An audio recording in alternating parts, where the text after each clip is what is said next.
I was standing in that polished conference room staring at my father, William, sitting at the head of our mahogany table. Thompson Construction had been in our family since my grandfather started it with nothing but a pickup truck and determination. I had spent 3 years working as a mechanic, getting my hands dirty, learning how things really worked from the ground up. That morning, I thought I was finally ready to prove myself. I had numbers charts, a complete plan to revolutionize our operations. I never imagined that the words coming out of his mouth would change everything forever. Before I tell you how 5 years later they came crawling back, let me know in the comments where you are watching from, and do not forget to hit that like button and subscribe for more real-life stories that will make you think twice.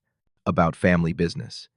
Growing up around construction sites was like living in a playground made of steel and concrete. While other kids played video games, I was fascinated by hydraulic systems and diesel engines. My father, William, always had different plans for me, though. He wanted his youngest son to follow the traditional path: business school, MBA, corner office. When I told him at 18 that I wanted to study mechanical engineering, the disappointment in his eyes was unmistakable. After college, instead of joining Thompson Construction immediately, I took a job at Danny's Auto Repair downtown. For 3 years, I worked under Danny Kowalski, a Polish immigrant who could diagnose engine problems just by listening. My hands were constantly black with grease. My work clothes reeked of motor oil, but I loved every minute of it. I was learning how machines breathed, how metal bent under stress, how to solve problems that textbooks never covered. Every family dinner became a battlefield. William would ask when I was going to start doing real work. My mother, Sarah, always defended me, saying I needed to find my own path.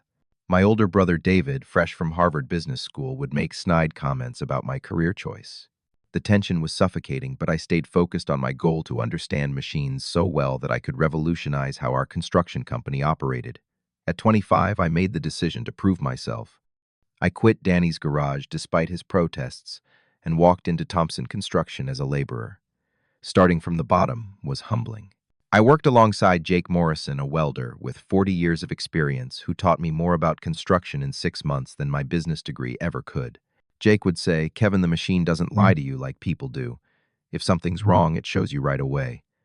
During those 3 years climbing the ladder, I noticed everything. Our equipment was outdated, breaking down constantly. We were losing money on delays, paying overtime because inefficient machines slowed everything down.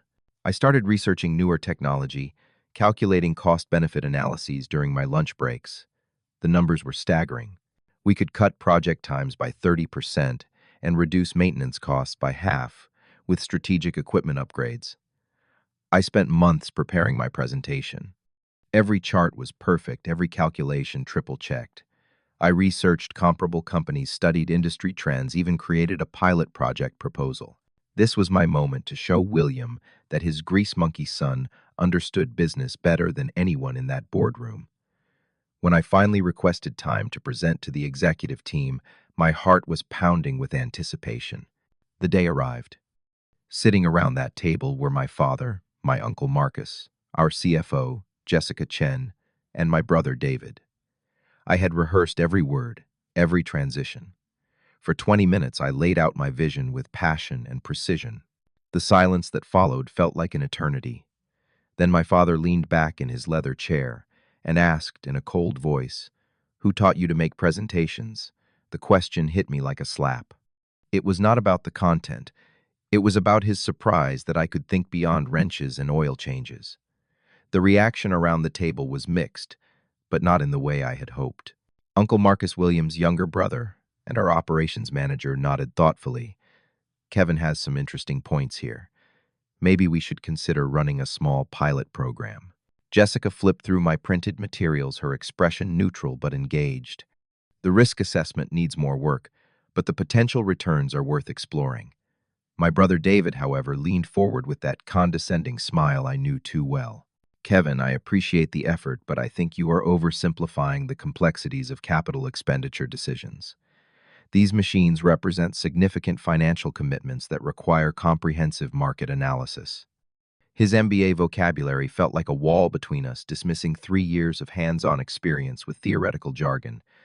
But it was my father's silence that cut deepest. He sat there, fingers steepled, looking at me like I was a child who had wandered into an adult conversation. When he finally spoke, his voice carried no warmth, no pride, just cold assessment. Marcus, Jessica, David, let's discuss this properly after Kevin returns to his regular duties. The dismissal was complete. I gathered my presentation materials while they continued talking, as if I had already left. Walking back to the equipment yard, I felt like I was drowning in my own family's expectations, or rather their lack thereof. 2 weeks later, everything I had predicted started happening. We lost the Riverside Mall project because our concrete mixers broke down during a critical pour, causing a 3-day delay. The client terminated the contract and demanded compensation for their losses. Standing in the yard watching Jake and his crew jury-rig repairs on machines that should have been replaced years ago, I felt vindicated and frustrated in equal measure. I approached David privately, thinking maybe brother to brother he would listen differently. We met at his office after hours, and I laid out the connection between our equipment failures and the lost contract. David listened patiently, then patted my shoulder like I was still 10 years old. I understand your concerns, Kevin, but let me handle the strategic planning. You just focus on keeping the current equipment running. That was when I realized they would never see me as anything more than the kid who preferred grease to graphs. Over the following months, my assignments became increasingly menial. Instead of working with the crews, I was relegated to inventory management, counting bolts, and organizing supply closets. The message was clear: stay in your lane, grease monkey. The breaking point came during a client meeting I was not invited to attend.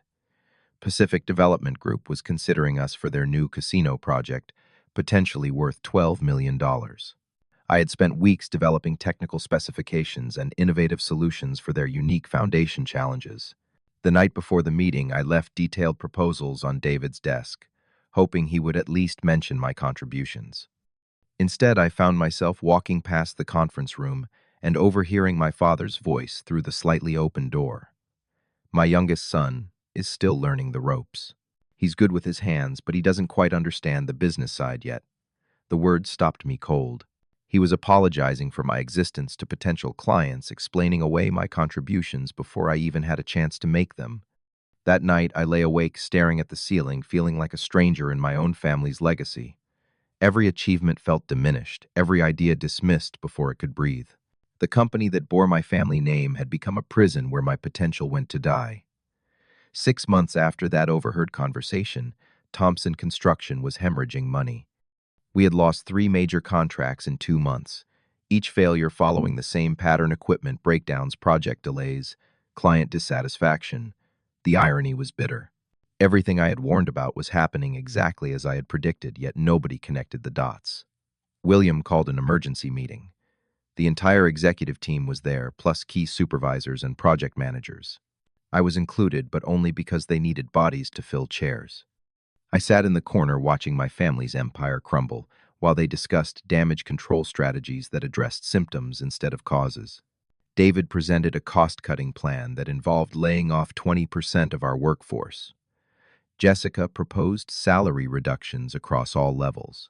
Uncle Marcus suggested taking smaller, less profitable contracts to maintain cash flow. Every solution involved shrinking the company instead of fixing the fundamental problems that were killing it. I could not stay silent anymore. Standing up slowly, I felt 12 pairs of eyes turned toward me. May I say something? My voice was steady, but my heart was racing. William's jaw tightened, but he nodded curtly. I walked to the whiteboard and began drawing.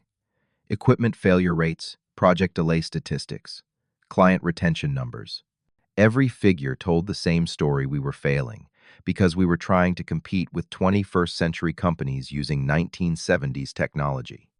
As I spoke, I could see understanding dawn on some faces, while others remained skeptical. The solution is not cutting people or reducing wages, I continued. The solution is investing in equipment that works reliably, implementing predictive maintenance systems, and treating our skilled workers like the assets they are instead of expendable resources. The room was silent, except for the sound of my marker on the whiteboard. I had their attention for the first time in my life, and I was not going to waste it. I outlined a comprehensive modernization plan, complete with financing options and implementation timelines. When I finished, the silence stretched uncomfortably long. Then William exploded. He shot up from his chair, his face turning deep red.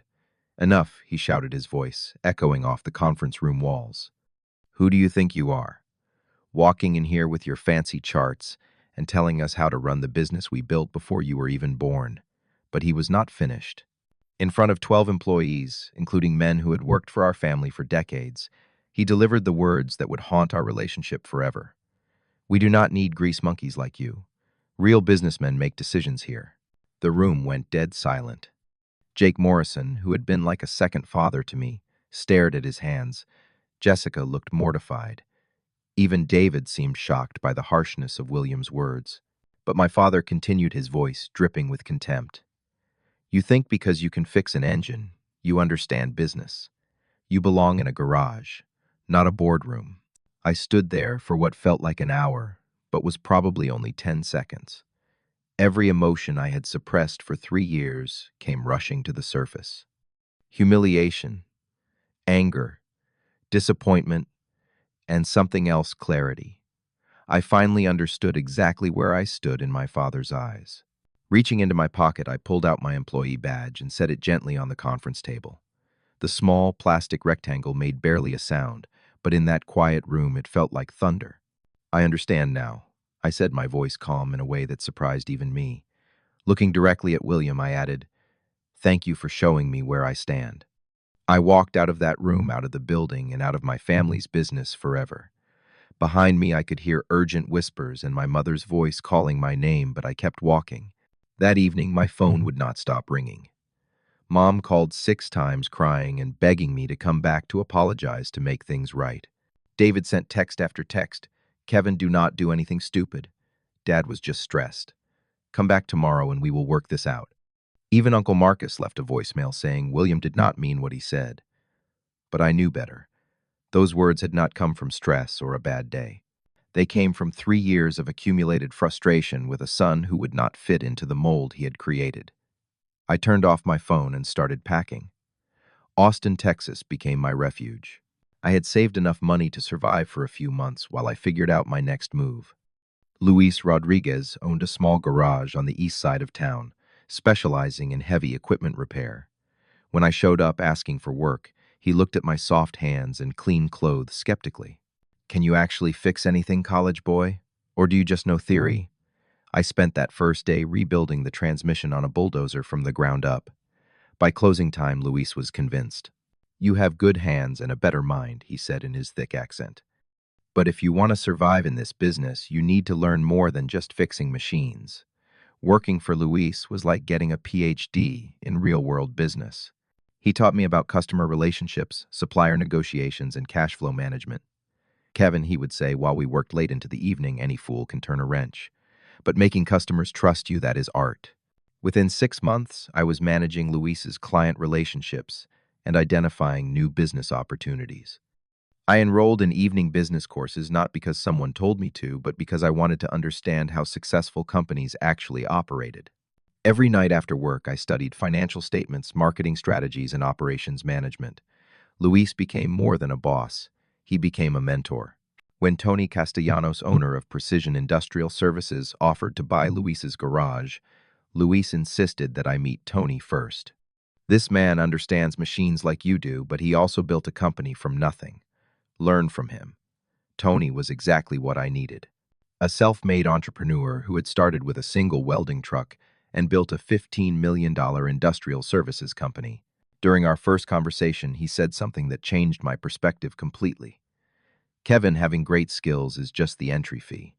Success comes from selling your ideas so well that people forget they ever lived without them." After 18 months with Luis, I had learned enough to take the leap. With Tony's guidance and a small business loan, I opened Rodriguez Thompson Repair, honoring the man who gave me a second chance. The hyphenated name felt right. It represented the bridge between where I came from and where I was going. My garage specialized in heavy equipment maintenance for smaller construction companies that could not afford full-time mechanics. The business model was simple, preventive maintenance contracts that kept machines running instead of waiting for them to break. Within a year, I had hired Alex Murphy, a young mechanic with incredible diagnostic skills, and Brandon Torres, who understood hydraulic systems better than anyone I had ever met. The work was satisfying in ways that sitting in boardrooms never could be. When Mrs. Patterson's excavator broke down during a crucial dig, we had it running again in 4 hours instead of the 3 days her previous mechanic had quoted. When coastal builders faced equipment failures that threatened a shopping center project, our rapid response saved them $50,000 in penalty fees. But I was thinking bigger. During quiet moments in the garage, I started sketching ideas for predictive maintenance systems that could prevent failures before they happened. What if sensors could monitor engine, temperature, oil pressure, and vibration patterns continuously? What if artificial intelligence could predict when a component was likely to fail and schedule maintenance accordingly? By my third year in Austin, those sketches had become reality. Working with computer science students from the University of Texas, I developed a prototype system that used Internet of Things, sensors, and machine learning algorithms to monitor heavy equipment in real time. The system could predict mechanical failures up to 2 weeks before they occurred, allowing for scheduled maintenance that prevented costly breakdowns. The first pilot installation was on Coastal Builders' fleet of excavators. Within 6 months, their equipment downtime dropped by 75%, and their maintenance costs decreased by 40%. Word spread quickly through Austin's construction community.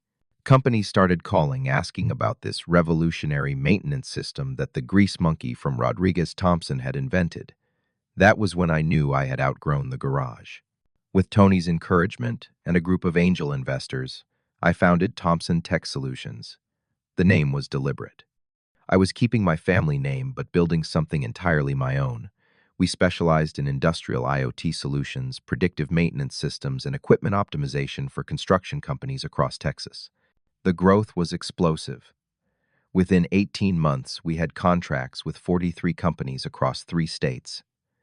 Our valuation reached $8 million by year 2, $15 million by year 4. I was no longer the grease monkey who had been dismissed from a boardroom. I was the CEO of a technology company that was revolutionizing how construction companies manage their equipment. The media attention was overwhelming. Trade publications wrote features about our innovation. Tech blogs covered our artificial intelligence applications. I was invited to speak at industry conferences, sharing stages with executives from Fortune 500 companies. Each success felt like vindication, but also like a weight lifting off my shoulders. During interviews, reporters often asked about my background.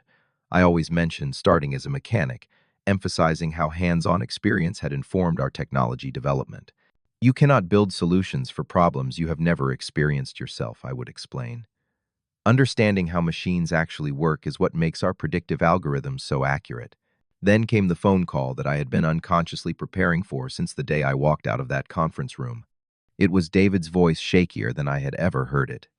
"Kevin, we need to talk. Thompson Construction is. We are in trouble. Real trouble." The bankruptcy filing had been unavoidable. Years of declining contracts, equipment failures, and client defections had finally caught up with them. The company our grandfather built was about to disappear forever. 3 days later, I sat across from David, Uncle Marcus, and Jessica at a small coffee shop in downtown Austin. They looked older, worn down by stress and failure. Jessica spoke first, her usual confidence replaced by something resembling desperation. "We were wrong, Kevin. Your father was wrong. Everything you predicted came true." David's voice cracked slightly as he continued. "The board wants to know if you would consider acquiring Thompson Construction. We could merge it with your technology company, save the family name, save some jobs." Uncle Marcus added quietly, "Your father is too proud to be here, but he knows he made a mistake." I listened without showing emotion, watching 3 people who had once dismissed my ideas now begging for my help. The irony was not lost on me. The grease monkey they had rejected was now their only hope for salvation. I did not buy Thompson Construction. Instead, I made them a different offer. Thompson Tech Solutions would hire any of their skilled workers who wanted to join us. Jake Morrison became our head of field operations. Several project managers transitioned into client relations roles. We absorbed the talent while letting the old company structure die naturally. The conversation with my father happened 2 weeks later. I called him directly, something I had not done in 5 years. His voice was smaller than I remembered, aged by failure and regret. "Kevin, I owe you an apology that I cannot even begin to express properly." "I know," I replied simply. "I was wrong about everything. You were not just a grease monkey. You understood things that I was too stubborn to see." His voice broke slightly. I lost my company because I could not respect my own son's intelligence. The anger I had carried for 5 years was still there, but it felt different now, lighter somehow. Dad, I forgive you, but I will not forget. That day in the conference room taught me something valuable about who I am and what I am capable of. What's that? He asked. I learned that respect is not inherited, it is earned. And sometimes the people who hurt us most are the ones who teach us our greatest strength. I paused, looking out my office window at the bustling tech campus we had built. You calling me a grease monkey was not an insult. It was a reminder that I understand how things really work from the ground up. We talked for another hour. William shared his own regrets, his fear of losing control, his inability to see past traditional business models. I told him about the company we had built, the innovations we were developing, the respect I had earned in my industry. It was not the reconciliation I had imagined as a hurt 28-year-old, but it was honest. Thompson Tech Solutions continued growing. We expanded into renewable energy equipment monitoring, helping wind farms and solar installations optimize their operations. Our predictive maintenance systems saved clients millions of dollars annually. I was featured on the cover of Industrial Technology Today, with the headline "From Garage to Glory: How One Engineer Revolutionized Equipment Management." But success felt different than I had expected. It was not about proving my father wrong anymore. It was about proving myself right. Every time I walked through our facility, seeing engineers and technicians working together to solve real problems, I felt proud of what we had built. This was what business should be: creating value, solving problems, respecting the intelligence of everyone on your team. The final conversation with my father happened 6 months ago. Thompson Construction was officially dissolved, but William had found work consulting for small contractors, sharing 40 years of project management experience. "I am proud of you, son," he said during our last phone call. "Not because you became successful, but because you became the man you were meant to be despite my attempts to make you someone else." Today, every time I see our company logo, I think about that 28-year-old who walked out of that meeting room. He did not know it then, but that was the day he truly became a man. Sometimes the greatest gift someone can give you is forcing you to prove them wrong. I learned that being underestimated is not a weakness, it is a secret weapon. While others fight for recognition, you can focus on building something undeniable. The hands that my father thought were only good for grease and oil became the hands that built a technology company worth $32 million. Sometimes I wonder what would have happened if William had embraced my ideas that day, if he had seen potential instead of presumption. But then I realized that I needed that rejection to become who I am today. I needed to learn that family love and business respect are two different things, and that earning the second requires leaving the first behind sometimes. What do you think? Have you ever had to choose between family loyalty and self-respect? Share your story in the comments below. If this resonated with you, smash that like button and subscribe for more stories about turning rejection into rocket fuel. And please share this with anyone who has ever been told they do not belong where they dream of being. Sometimes the people who doubt us give us exactly the motivation we need to prove them spectacularly wrong. Thank you for listening to my story. And remember, your worth is not determined by who believes in you, but by what you build when nobody does.